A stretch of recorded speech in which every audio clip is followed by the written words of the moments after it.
Maran sir வணக்கம். Maran sir, ஒரு 5 top exams, entrance exams, அதுக்கு எவ்வளவு பணம் வந்து இந்த என்ட்ரன்ஸ் எக்ஸாம்ஸ் மையமாக வைத்து மாத்திரம் எவ்வளவு பணம் வந்து டர்ன் ஓவர் ஆகுது அப்படிங்கிறது தான் அவர் சொல்கிறாரு. அதுவும் ராகுல் காந்தி கொடுத்துருக்கிறது கடந்த ஆண்டு தேர்வு எழுதியவர்கள் எவ்வளோ பேர், அதனுடைய என்ட்ரன்ஸ் ஃபீஸ் எவ்வளவாக இருந்தது அப்படிங்கிறதை கணக்கிட்டு கொடுத்துருக்கக்கூடிய தகவல் தான். அது எதுவும் இல்லாததெல்லாம் கிடையாது சார். இதில் ரொம்ப ஆச்சரியம் என்னென்னா சார் நீட்டு நிறைய பேர் எழுதுகிறாங்க, ஜேஇ வந்து ஒரு 15 லட்சம் பேர் எழுதுகிறாங்க அப்படிங்கிறது தான் அவங்க கொடுத்துருக்கக்கூடிய தகவல்.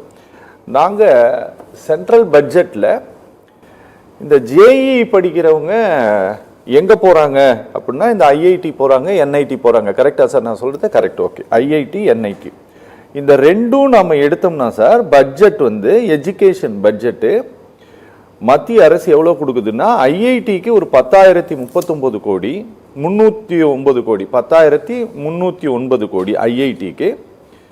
என்ஐடிக்கு வந்து 5,393 கோடி சார். ரெண்டுமே சேர்த்தனம்னா கூட நமக்கு என்னன்னா உங்களுக்கு ஒரு 5,600 கோடி, அவ்வளோதான். சரிங்களா சார்? ஆனால் இந்த ஜேஇஇ என்ட்ரன்ஸ் எக்ஸாம் மூலமாக மாத்திரம் அந்த எக்ஸாமுக்கு மாத்திரம் எவ்வளோ பணம் டர்ன் ஓவர் ஆகுதுன்னா 1.3 லட்சம் கோடி ரூபாய் அளவிற்கு டர்ன் ஓவர் ஆகுது. வெறும் 15 லட்சம் பேர் தான் எழுதுறாங்க அப்படின்ட்டு சார். இது இது இது ஏதாவது பெரிய இம்பேக்ட் உருவாக்குமா இவர் ஏற்படுத்தி இருக்கக்கூடிய இந்த இயக்கம்? இல்லை இது எப்போவுமே நடந்துட்டு இருக்கிற ஒன்று தானே இது? அதாவது நீங்கள் எடுத்திருக்கிற டாபிக் ரொம்ப கான்டெம்பரரி டாபிக், அப்ரிஷியேட் பண்ணுறேன். பட் அவர் த வே ஆஃப் லீடிங் இருக்கு பாருங்க. நான் வந்து எஜுகேஷனலிஸ்ட் நான் சொல்கிறேன். பையன் வந்து எக்ஸாம் ஆல்ரெடி சைக்காலஜிக்கலாக அஃபெக்ட் ஆகிருக்கான். 12 லட்சம் பேர் அஃபெக்ட் ஆகிருக்கான். மறுபடியும் எக்ஸாம் 21, 22 வைக்க போகிறாங்க அவங்களுக்கு. பையன் ப்ரிப்பரேஷன் பண்ணிக்கிட்டு இருக்கான். அது கோட்டாவில் தான் அதிகமான பையன் ப்ரிப்பரேஷன் பண்ணிக்கிட்டு இருக்கான். இந்த நேரத்தில் போய் கோட்டாவில் போய் அங்கே போயிட்டு டிஸ்டர்ப் பண்ணுறது வந்து பையனை வந்து சைக்காலஜிக்கலாக அதை வந்து டிஸ்டர்ப் பண்ணணும்னு நான் நினைப்பேன். இவர் ராகுல் எடுத்திருக்கக்கூடிய இந்த முயற்சி மாணவர்களை டிஸ்டர்ப் பண்ணணும்னு சொல்றேன். எஸ், சைக்காலஜிக்கலா இன்னைக்கு எல்லாருமே டிஸ்டர்ப். ஆனா அவங்க ஒன்றும் செலவு பண்றது இல்லையே. யாரு? பேரண்ட்ஸ் தானே செலவு பண்றாங்க. பேரண்ட்ஸே செலவு பண்ணாலும் அந்த கோட்டாவில் வந்து இந்த மாதிரி ஒரு நிகழ்ச்சி நடக்குது, போகுது, வருது, நீட்டுக்காக போகுதுன்னா அந்த மாணவருக்கு கண்டிப்பா போய் ரீச் ஆகும். ஓகே, அவன் அட்லீஸ்ட் அதை என்ன பண்ண அவனுடைய அட்டென்ஷன் டிஸ்ட்ராக்ஷன் ஆகும். ஓகே, அவனுடைய லிசனிங், அவனுடைய லேர்னிங் பவர் இன்னும் கொஞ்சம் எஃபிஷியன்சி போடணும்னு நினைக்கிறோம். என்ன பண்ணுவான்னா, என்னடா இந்த மாதிரி ஒரு மீட்டிங் இது போறவங்க ராகுல் போறாங்க சொல்லி எல்லாரும் நீங்க தான் ட்வீட் பாக்குறீங்களே, இன்ஸ்டாகிராம் எல்லாமே ஜென்சி தானே உங்களுக்கு எல்லாமே. அப்படிங்கும்போது அவன் என்ன பண்ணுவான், அதுல இருந்து அவனுடைய அட்டென்ஷன் கொஞ்சம் குறையறதுக்கான வாய்ப்புகள் இருக்குது. எஃபிஷியன்சி இம்ப்ரூவ் ஆகாது. அப்ப time is not a right time நான் சொல்லுவேன். Place is not a right place நான் சொல்லுவேன். நீங்க இந்த அனலைஸ் பண்றது எல்லாமே கரெக்டாக தான் நீங்க ஓகேங்க. ஆனா அனலைஸ் பண்றது என்ன அப்படின்னா, உங்களுக்கு இது வந்து சொன்ன மாதிரி இன்னைக்கு இல்லைங்க. ஜாயின்ட் என்ட்ரன்ஸ் எக்ஸாமினேஷன் ஐஐடின்னு சொல்லும் பொழுதும் யூனியன் பப்ளிக் சர்வீஸ் கமிஷன் டெல்லியில் வந்து தெருவுக்கு தெரு வந்து வச்சிருக்காங்க. இது வந்து 20 வருஷமா 25 வருஷமா இது நடந்துகிட்டு தான் இருக்குது. இது இன்னைக்கு நடக்கவே இல்லை. இது இல்லைங்களா? இது வந்து பிரைவேட் இன்ஸ்டிடியூஷன் நீங்க கட் பண்ணுங்க, பாலிசியை வந்து ஃபார்முலேட் பண்ணுங்க. நம்ம அதுல இருந்தா சொல்லிட்டு இருக்கோம். அன்னைக்கே இருந்து நீட்டுன்னு ஒரு எக்ஸாம் வச்சுட்டீங்க, நாங்கள் வந்து எதிர்த்தோம், எல்லாமே அப்சர்வேஷன் பண்ணோம், எல்லாமே சஜஷன் கொடுத்தோம், எதுவுமே ஆகல. கோர்ட்டுக்கு போனாங்க, எதுவுமே நடக்கல. தமிழ்நாடு வந்து முதல் மாநிலமா அதை எதிர்த்துச்சு. எல்லா கட்சிகளும் சேர்ந்து எதிர்த்தாங்க. ஆனா அதற்கான எந்த விதமான பலனும் இல்லை. அப்ப நம்ம மாணவர்களை வந்து தவறா திசை திருப்பக்கூடாதுன்னு நானே மாறிட்டேன். ஏன்னா இதுக்கு மேல மாணவர்கிட்ட போய் நீட் இல்ல நீ படிக்காதுன்னு சொன்னு வச்சுங்களேன், நம்ம வந்து வேற மாதிரியா பேச ஆரம்பிச்சிருவோம். அப்ப நீட்டுங்கிற எக்ஸாமினேஷன் வந்துருச்சு. அப்ப நீங்க என்ன பண்றீங்கன்னா ப்ரிப்பரேஷன் பண்ணி ஆகணும். ப்ரிப்பரேஷன் பண்ணும்போது அங்கே என்ன பிரச்சனை, அந்த டியூஷன் சென்டர்ஸ் தான், உங்களுக்கு கோச்சிங் சென்டர்ஸ் தான். நீங்க சொல்ற மாதிரி பெரிய மாஃபியா தான் அது, பெரியது. ஆனா அதனுடைய ஜிஎஸ்டி வருவாய் கவர்மெண்ட்டுக்கு எவ்வளோன்னு யாரும் ரெவன்யூ சொல்லவே இல்லை. அதனுடைய ஜிஎஸ்டி ரெவன்யூ யாரும் சொல்லவே இல்லை. இன்டைரக்டா கவர்மெண்ட்டுக்கு நிறைய ரெவன்யூ வருது உங்களுக்கு. அது வந்து பெரிய கிடையாது. பட் இதை வந்து பிரைவேட் கோச்சிங் சென்டர் இருக்கக்கூடாது அப்படின்னா, ஏன்னா நீட்லேயே நம்ம பார்க்குறோங்க இல்லையா, 85% இப்போ முன்னாடி தான் 98-99% ஆஃப் ஸ்டூடெண்ட்ஸ் ரிப்பீட் ஸ்டூடெண்ட் தான் வருவான். ஃபர்ஸ்ட் பேட்ச் வரமாட்டான், செகண்ட் பேட்ச், தேர்ட் பேட்ச் உள்ள ஸ்டூடெண்ட் தான் வந்துட்டு தான். இப்போ வந்து எனக்கு 85% ரிப்பீட் வரான். அப்போ ரிப்பீட் ஆகும்போது ஒரு பையன் ஒரு வருஷத்துக்கு 5 லட்ச ரூபா செலவு பண்றான், 3 வருஷத்துக்கு 15 லட்சம் செலவு பண்றான் இல்லைங்களா? இது வேணாம் அப்படின்னு தான் நம்ம சொல்றோம். இது வந்து நாட் ஓன்லி கோட்டால வந்து லார்ஜ் அமௌண்ட், ஹியூஜ் அமௌண்ட். வேற டெல்லியா இருக்கலாம், நம்ம தமிழ்நாடு 3500 கோடி ரூபாய் ஒரு வருஷத்துக்கு வந்து பொருளுது. இந்த நீட் எக்ஸாமுக்காக நாங்கள் அனலைஸ் பண்ணும்போது 3500 கோடி ரூபாய் நம்ம நீட்டுக்கு போகுது. இது இல்லாமல் J2 எக்ஸாமினேஷன் இருக்குது, UPSC எக்ஸாமினேஷன் இருக்குது, TNPSC எக்ஸாமினேஷன் இருக்குது, பேங்கிங் சர்வீஸ் எக்ஸாமினேஷன் இருக்குது, VO எக்ஸாம் இருக்குது, தமிழ்நாடு போலீஸ் இருக்குது. இது வந்து என்ன அப்படின்னா நூக் அண்ட் கார்னர். நீங்க வந்து தமிழ்நாடு நீங்க எடுத்துக்கிட்டாலும் சரிதான், ஒவ்வொரு ஈவன் ரூரல் பஞ்சாயத்துல கூட என்ன சொல்லுங்க, போலீஸாக வேண்டுமா என்ட்ரன்ஸ் எக்ஸாம் கோச்சிங் சென்டர் நடக்குது, வில்லேஜ் அட்மினிஸ்ட்ரேட்டிவ் ஆஃபீஸருக்கு அதுக்கு என்ட்ரன்ஸ் எக்ஸாமினேஷன் நடக்குது. அப்ப நம்ம என்ன நினைக்கிறோம், இந்த கோச்சிங் சென்டரை நம்ம ஒழிக்கணும். கோச்சிங் சென்டர் ஒழிக்கணும்னா அது எங்க வரணும், அப்ப நம்மளுடைய பாடத்திட்டத்திலையும் நம்மளுடைய நடைமுறை கிளாஸ்ல வந்து நம்ம எந்த அளவுக்கு அந்த மாதிரி ஒரு அப்ளிகேஷன் ஓரியன்டா, ஒரு காம்படிட்டிவ் எக்ஸாமினேஷன் ஓரியன்டா டீச் பண்ணி எக்ஸாமினேஷனை கண்டக்ட் பண்ணி பசங்களை கொண்டுட்டு போகணும் வச்சுங்களேன், இதுல எந்த பிரச்சனையும் வராது. இதை நம்ம அப்ஜெக்ட் பண்றோம். நமக்கு இந்த என்ட்ரன்ஸ் எக்ஸாமினேஷன் இந்தியாவில் மட்டும் தான் இருக்கு அப்படின்னா, நீங்க சைனாவில் போனீங்கன்னு வச்சுங்களேன், சார் சொன்ன மாதிரி பில்லியன்ஸ் ஆஃப் டாலர் ஸ்பெண்ட் பண்ணிட்டு இருக்கான், கொரியாவில் பில்லியன்ஸ் ஆஃப் டாலர் ஸ்பெண்ட் பண்ணிட்டு இருக்கான். இதனால வந்து இது அமௌண்ட், இது வந்து என்னன்னா இதை கம்பேரிட்டிவ் பண்ணவே கூடாது. என்ன பொறுத்தவரை நான் என்ன சொல்றேன்னா, ஒரு கவர்மெண்ட் பட்ஜெட்டுக்கும் இதுக்கு வந்து கம்பேரிட்டிவ் பண்ணக்கூடாது. இதே போல உங்களுக்கு கன்சம்ஷன் நிறைய தான் போயிட்டு இருக்கு பிரைவேட்ல. நிறைய வந்து பிரைவேட் இன்ஸ்டிடியூஷன் இருக்குது, மெட்ரிகுலேஷன் ஸ்கூல் இருக்குது, அதனுடைய ஃபீஸ் என்ன வாங்குறாங்க, இதெல்லாம் நம்ம பார்க்க முடியுமா? இதெல்லாம் வந்து இது கார்லேட் அனலைஸ் பண்ணக்கூடாது. உங்களுக்கு வந்து இதை பாயிண்ட் அவுட் எடுத்து கொண்டுட்டு போகணும்னா இந்த லீக் அவுட் ஆகிறத முதல்ல நிறுத்துங்க.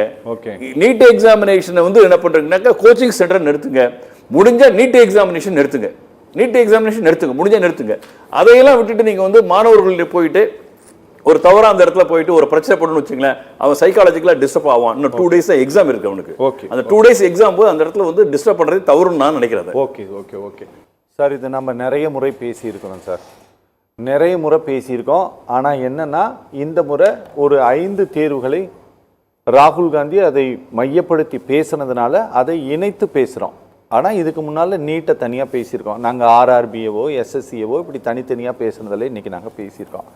உங்களுக்கு இது வந்து இன்னைக்கு முன்பு பேசியதற்கும் இன்று இதை பேசுவதற்கும் ஏதாவது வித்தியாசம் தெரியுதுங்களா சார்?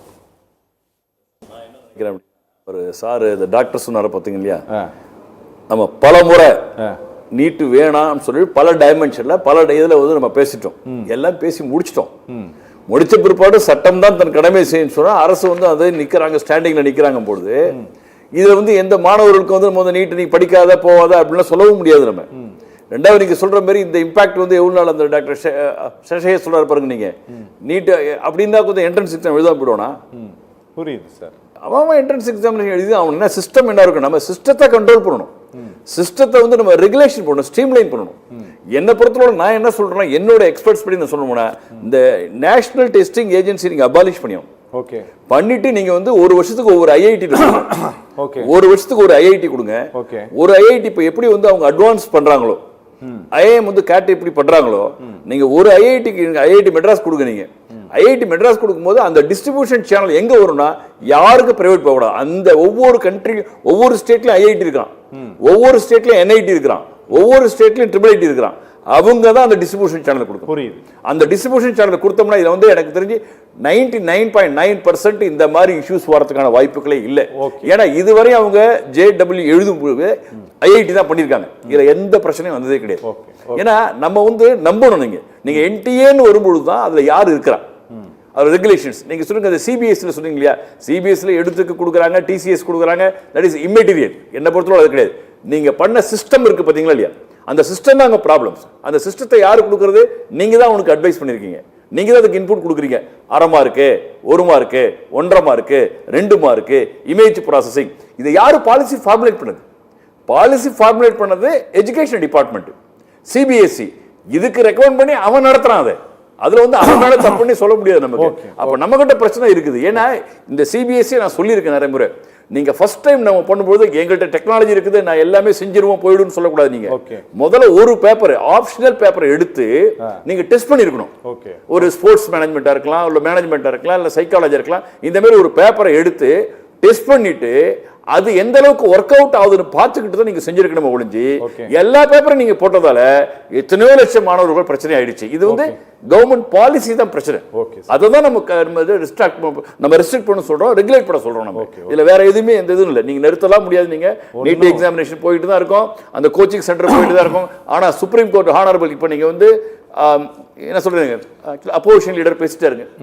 இப்ப கவர்மெண்ட் இருக்குதுங்க, கோச்சிங் சென்டர் அபாலிஷ் பண்ண சொல்லி ஒரு பார்லிமெண்ட்ல ஒரு பாலிசியை ஃபார்முலேட் பண்ண சொல்லுங்க. Okay sir. அதுதான் நான் கேட்கறது. ஓகே வேற ஒண்ணும் சார். ஓகே இத சொல்லுங்க சார். இல்ல அதுதான் இப்போ சார் சொன்னது மாதிரி வந்து நீங்க வந்து ஒரு நான் வந்து இதுல வந்து நீட்டுக்கு வந்து எகைன்ஸ்ட்ல J2 என்ட்ரன்ஸ்ல என்னை பொறுத்தவரை நீங்க வந்து ஒரு ஆக்சுவலா UPSC நீங்க கொண்டு வரீங்க, நீங்க ஸ்டாஃப் செலெக்ஷன் கொண்டு வரீங்க, TNPSC நம்ம ஊர்ல தமிழ்நாடு பப்ளிக் சர்வீஸ் கமிஷன் இருக்குது. அப்ப இதுக்கு எல்லாமே ஒரு பேஸ் நம்ம எங்க கொண்டு வரோம்னா ஒரு என்ட்ரன்ஸ் எக்ஸாம், நான் ஃபேரா சொல்றேன் என்ட்ரன்ஸ் எக்ஸாமினேஷன், நான் வந்து இது மாதிரி வந்து இஷ்யூஸ்லாம் நான் சொல்லவே இல்லை. ஒரு என்ட்ரன்ஸ் எக்ஸாமினேஷன் நீங்க ப்ராக்டிக்கலா கொண்டுட்டு வந்தாதான் நாளைக்கு நீங்க காம்படிட்டிவ் எக்ஸாமினேஷன் எழுதும்போது கண்டிப்பா அதை கொண்டு வர முடியும். இல்ல சார், இதுல நீங்க staff selection commission, RRB, UPSC எல்லாம் வேலை வாங்குறதுக்கு எழுதுற எக்ஸாம் சார். இல்ல சார், நான் என்ன சொல்றேன்னா அப்படி இல்ல சார். என்னுடைய அது ரெண்டுல மட்டுமே நீங்க வந்து எனக்கு வந்து என்னன்னா சார் 2,60,000 கோடி ரூபாய் அதுல மட்டுமே எடுக்கிறீங்க. இல்ல இது யாரு எடுக்கிறா, யாரு பிரைவேட் கோச்சிங் சென்டர் எடுக்கிறா. நீங்க கோச்சிங் சென்டர் நீங்க அபாலிஷ் பண்ணுங்க நான் சொல்றேன். ஓகே நான் சொல்றது நீங்க வந்து அரசு பள்ளியில நடத்துங்க சார். அதுக்கான காம்படிட்டிவ் கொடுங்க, அவனுக்கான ஸ்கில்ல கொடுங்க, காம்படென்சி கொடுங்க, அவனை இம்ப்ரூவ் பண்ணுங்க, டெவலப் பண்ணுங்க, அவனை நீங்க UPSC எக்ஸாம் எழுத வைங்க, ஸ்டாஃப் செலக்ஷன் எழுத சொல்லுங்க. நான் அதை தான் நான் சொல்றேன். அப்ப கோச்சிங் சென்டர் அபாலிஷ் பண்ணுங்க நான் சொல்றேன் உங்களுக்கு. ஏன்னா என்ட்ரன்ஸ் எக்ஸாம் வைக்கிறது தப்பு கிடையாது, எக்ஸாமினேஷன் வைக்கிறது தப்பு கிடையாது. எக்ஸாமினேஷன் வச்சாதான் பையனுடைய மெமரி பவர்ல இருந்து, அண்டர்ஸ்டாண்டிங்ல இருந்து, லிசனிங்ல இருந்து, காம்பிடென்சில இருந்து, கிரிட்டிக்கல் அனாலிசிஸ் எல்லாமே வரும். நான் டீச்சரை நான் சொல்றேன். இல்லைன்னா அது வந்து எங்கேயுமே நிக்காது. அது ஓகே ஓகே